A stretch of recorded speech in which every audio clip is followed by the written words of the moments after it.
Bienvenue au cœur du crime, un podcast issu des archives d'Europe 1. Savez-vous que plus d'un tiers des crimes et délits commis en France sont traités par la gendarmerie nationale? Je m'appelle Yann Kermadec. Je suis commandant de gendarmerie. Je dirige une section de recherche dont la mission essentielle est une mission de police judiciaire.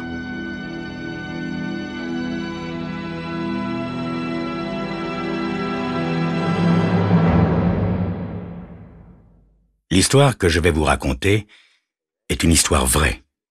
Tous les faits sont réels et se sont déroulés en France. Seuls, les noms des personnes et des lieux ont été changés.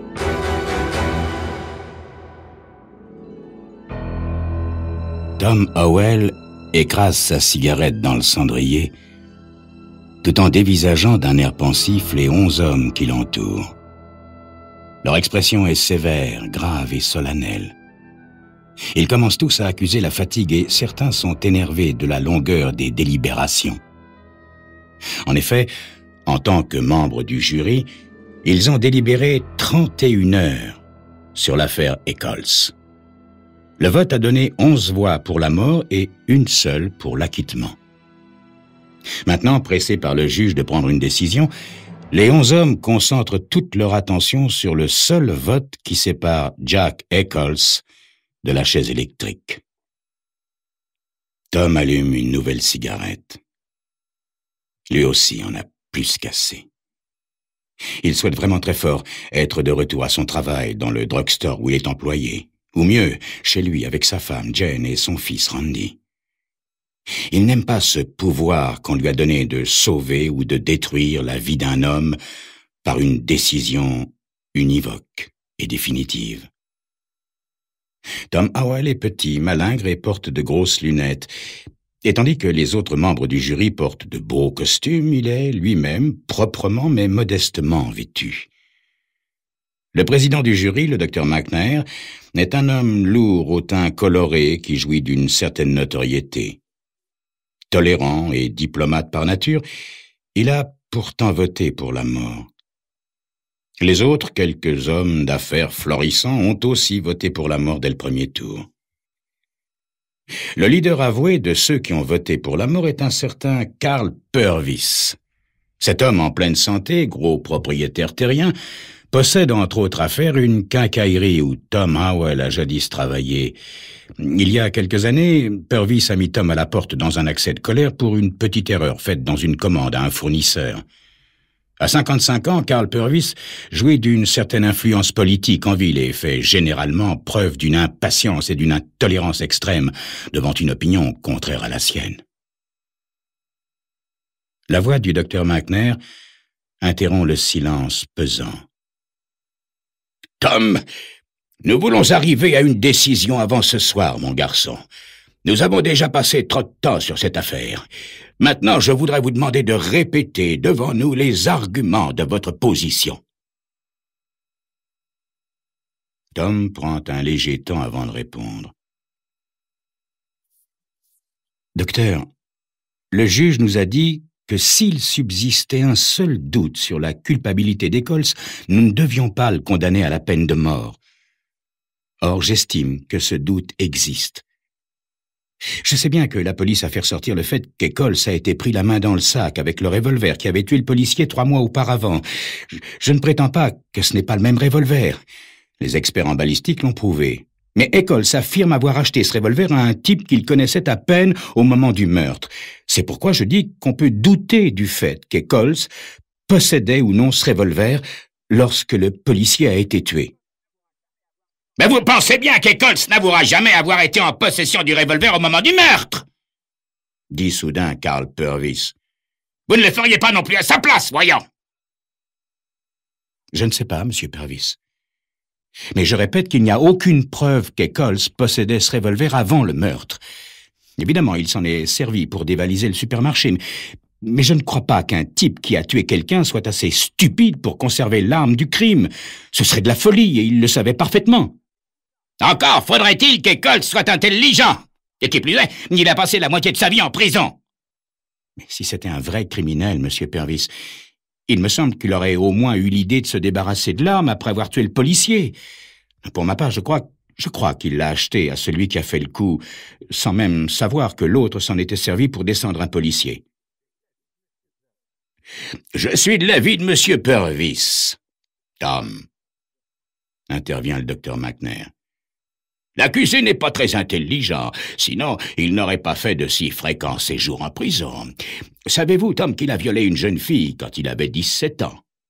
Mais docteur, nous ne sommes pas en train de juger cet homme pour viol. D'accord, Tom, mais cette fois-là non plus, il n'avait pas d'alibi. Mais docteur, il a dit qu'il était resté dans sa chambre à l'hôtel. Effectivement, Tom. Mais personne n'a pu le prouver. Personne ne l'a vu ni entrer ni sortir, on le croyait dehors. Mais personne non plus n'est monté vérifier, docteur. Eccles a prétendu qu'il était ivre et qu'il n'était même pas sorti dîner ce soir-là. Vous êtes plutôt naïf, mon vieux. Vous ne voulez quand même pas qu'un tueur assis dans le box des accusés dise la vérité. Vous savez bien qu'il a passé sa vie à empoisonner l'existence de tout le monde. Tom remet ses lunettes avec une certaine nervosité. Ça devient une épreuve terrible. Plusieurs fois déjà, il a failli leur dire que s'ils sont 6 sur 2, il votera avec eux la peine de mort. Mais maintenant, alors qu'il pourrait changer son vote, quelque chose leur tient. Il y a aussi la déposition de l'autre policier, Tom. Il a identifié Eccles comme l'homme qui l'a blessé. C'est vrai, docteur. C'est vrai. L'agent Oliver réglait la circulation lorsque le meurtrier a tiré sur lui, le blessant à la jambe. Il paraît d'ailleurs que c'est comme ça que c'est arrivé. Mais l'avocat de la défense a démontré que, comme la voiture roulait à plus de 70 à l'heure, l'agent Oliver n'a pu voir le meurtrier qu'une fraction de seconde. Or, j'estime que l'avocat a raison de dire que c'est impossible, sous une grêle de balles, d'identifier un individu alors qu'il roule à cette vitesse. Et en plus, le tueur portait un chapeau. Je crois que l'agent est de bonne foi, mais honnêtement, il n'a pas eu le temps d'identifier le type. Aussi, malgré son témoignage et notre discussion, je persiste à croire qu'il y a encore un doute. L'esprit de Tom se reporte à ce matin, où il a appris qu'il était désigné comme juré. Jane, sa femme, avait apporté les toasts et le café sur la table, mais il n'y avait pas touché. Tu comprends, Jane, c'est pas tellement pour le temps que ça va me prendre, mais c'est la peine de mort. On va me poser des questions auxquelles je suis pas sûr de pouvoir répondre. Je crois que je pourrais voter la mort, mais j'ai besoin d'être sûr au point que je puisse rentrer chez moi et dormir ensuite toutes les nuits sans y penser. Tu comprends, Jane?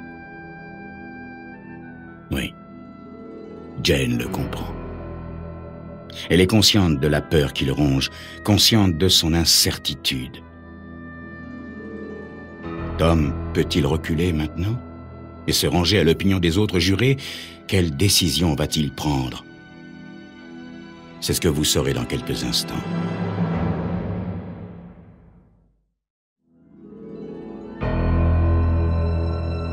À 11 voix contre une, le jury a voté la mort pour Jack Eccles. Tom Howell est le seul à douter de la culpabilité de l'accusé parce qu'il estime que les preuves ne sont pas suffisantes. Chaque membre du jury est pressé à présent de voir le verdict rendu pour pouvoir enfin rentrer chez lui, et Tom, en quelque sorte, dérange. La mort ne peut être votée qu'à l'unanimité, alors chacun s'acharne à convaincre Tom de voter au prochain tour, lui aussi, pour la condamnation à mort. En particulier Carl Purvis, son ancien patron qu'il a licencié voici quelques années et qui considère la prise de position de Tom comme une attaque personnelle. Tom jette un coup d'œil autour de lui et reprend la parole. « Comprenez-moi, messieurs, je n'aime pas du tout envoyer quelqu'un à la mort. J'ai vu trop de types mourir à la guerre. Je tiens à être très prudent avant d'envoyer quelqu'un à la chaise électrique. Je crois en revanche qu'il y en a parmi nous qui sont trop pressés de voter la mort. Et j'estime que leur place n'est pas ici. Je me demande si un seul d'entre nous a pu venir ici sans parti pris. Mais vous l'entendez, messieurs? Il vient de dire que je ne dois pas faire partie du jury. Mais écoutez-moi bien, Tom Howell. Vous ne m'aimez pas, mais je m'en fiche. Vous ne m'aimez pas parce que je vous ai flanqué à la porte il y a quelques années. Et à cause de cela, vous prenez un malin plaisir à me contredire. Tout cela n'a rien à voir avec le procès. Vous vous laissez emporter par votre haine contre moi. Pour la première fois, Tom éprouve le besoin de se lever pour parler. S'il a jamais haï quelqu'un, en cet instant, c'est bien Carl Purvis. Vous n'avez pas tort, monsieur Purvis. Je ne vous aime pas. Je vous trouve égoïste, borné. Mais je n'acquitterai pas un coupable simplement parce que je vous déteste. Je ne vous accorde pas tant d'importance, monsieur Purvis. En fait, je vote comme ça parce que je pense qu'il reste un doute. Je pense à cet homme qui attend dehors pour savoir si on le supprime ou si on lui laisse la vie. Je me fiche éperdument de vos sentiments à mon égard comme des miens pour vous. Tom se rassoit et se prend la tête dans les mains. Il songe à la manière dont Purvis l'a licencié autrefois, à la violence avec laquelle il s'est exprimé devant les autres employés de la quincaillerie sans même chercher à savoir d'où venait l'erreur dans la commande au fournisseur. Tom a eu bien de la peine à trouver un autre emploi, Purvis l'accusant de malhonnêteté. Il eût été plus simple de quitter la ville, mais Tom a tenu bon. Aujourd'hui, il est presque tiré d'affaire. Il vient de contacter sa banque au sujet d'un prêt, et si celui-ci arrive, comme il l'espère, il pourra bientôt ouvrir sa propre boutique de quincaillerie. C'est vrai qu'il déteste Purvis, mais si Purvis et les autres avaient raison. De nouveau, Tom sent cette vague d'incertitude le reprendre. « Tom !» intervient le docteur McNair. « Tom, essayez de voir l'affaire par l'autre bout de la lorgnette, mon garçon. Considérez seulement les faits. Nous avons devant nous un criminel notoire qui a passé en prison une bonne partie de sa vie. À 17 ans, il a violé une jeune fille après l'avoir battue. Il a montré qu'il pouvait devenir cruel, tuer, même si cela lui était nécessaire. Il est entré masqué dans une épicerie et l'a cambriolé. Puis, il a volé une voiture et s'est enfui, tuant le policier qui arrivait sur les lieux pour essayer de l'arrêter et en blessant un autre. Plus tard, Eccles a été arrêté en possession du revolver qui avait tué le policier. Il n'a pas pu fournir d'alibi quand on l'a interrogé. Il ne pouvait pas nier avoir le revolver, n'est-ce pas? Il a prétendu l'avoir racheté à un type qu'il a vaguement décrit, mais dont il n'a même pas pu donner le nom. L'agent blessé n'a identifié Eccles comme son agresseur. Voici ce qu'il nous reste en définitive, Tom. Si Eccles peut prouver qu'il est resté chez lui, ou s'il nous donne le nom de l'individu à qui il a racheté le revolver, ça change tout. Mais il ne peut prouver son innocence sur aucun point. Voyons, Tom, nous ne sommes pas des sadiques. Nous ne prenons aucun plaisir à envoyer cet homme à la chaise électrique, mais pouvons-nous laisser en liberté un individu comme lui? Tom, je vous en prie, nous avons une grosse responsabilité. 11 parmi nous sont intimement convaincus de la culpabilité d'Eccles. Nous n'avons aucun doute. Mais vous pensez bien que moi, en tant que médecin qui me consacre journellement à sauver des vies humaines, je serais le premier, s'il y avait le moindre doute, à voter l'acquittement. Bien, messieurs, en tant que président du jury, je demande une pause. Détendons-nous un peu et revoyons calmement les faits. Après la pause, nous procéderons à un autre vote. Un des jurés se lève, va à la porte et demande du café. Les autres se répartissent en petits groupes, laissant Tom tout seul au bout de la table. Et Tom réfléchit tout en nettoyant ses lunettes. Le docteur McNair est un brave homme, équilibré et honnête. Son devoir est de sauver les gens. Évidemment, il serait le dernier à condamner un homme à mort s'il avait le moindre doute. Tom peut-il avoir raison alors que tous les autres sont si fermement convaincus du contraire? Il se rend compte que si Eccles est réellement coupable, il faut qu'il prenne une décision.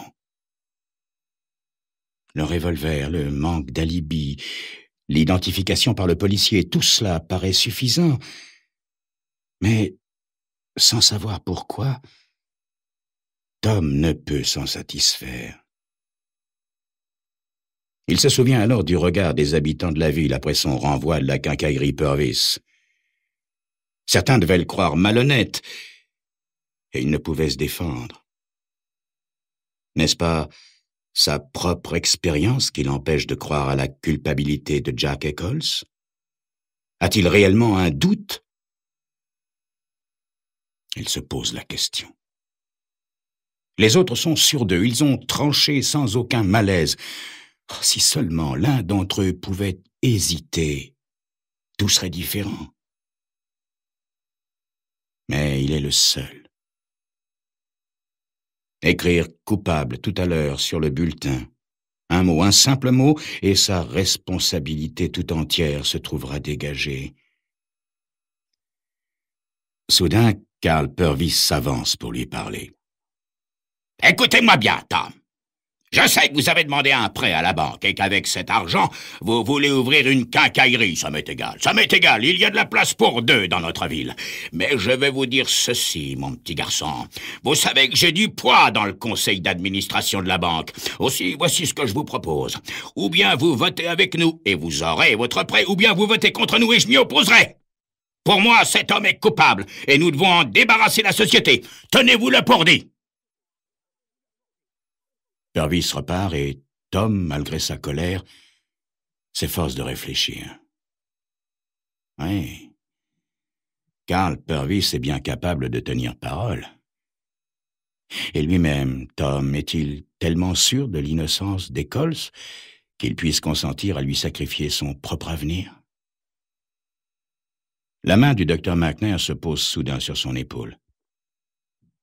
Dites-moi, Tom, avez-vous réellement un doute ou est-ce si difficile pour vous de condamner un homme à mort?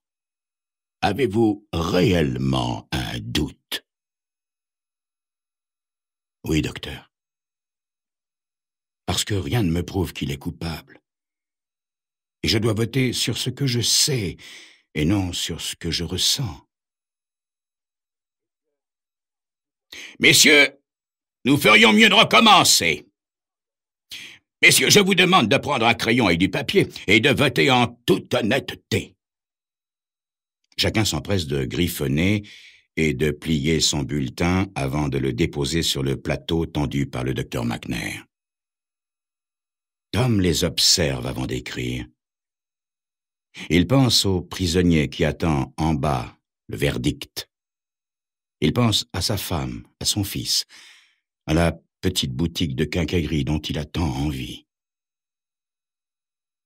Il est le dernier à mettre son bulletin dans le plateau. Dans un silence oppressant, le docteur McNair lit les bulletins. Coupable, coupable, coupable, coupable, coupable, coupable, coupable, non coupable. Tom se lève et tous les regards se tournent vers lui. Une fois pour toutes, messieurs, je vote pour l'acquittement. En agissant ainsi, je sais quelle grande responsabilité je prends, mais je peux vous assurer que même si nous délibérons jusqu'à devenir à faune, je ne changerai pas mon vote. Je n'ai pas fini le dépouillement, Tom. Asseyez-vous, je vous prie. Messieurs, le vote a changé. Il y a maintenant 2 bulletins pour l'acquittement et 10 pour la mort. Tom voit naître la surprise sur les visages. Ah, ça n'est plus si facile maintenant, avec 2 votes contre. Tom regarde le docteur McNair et devine que c'est lui qui a changé son vote. Tom perçoit le changement qui s'est opéré dans la salle. Même Carl Purvis penche maintenant du côté du docteur. Tom ajuste ses lunettes et sent sa lassitude disparaître. Il se sent mieux, infiniment mieux. Lorsqu'il l'a fallu, il a su rester digne tout en restant seul. Et c'est là sa récompense. Il a vraiment voté en son âme et conscience, sans haine et sans passion, comme un homme libre.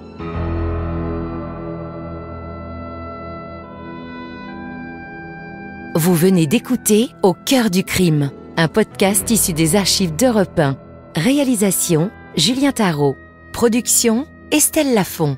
Patrimoine sonore, Sylvaine Denis, Laetitia Casanova et Antoine Reclus. Au cœur du crime est disponible sur le site et l'appli Europe 1. Écoutez aussi l'épisode suivant en vous abonnant gratuitement sur votre plateforme d'écoute.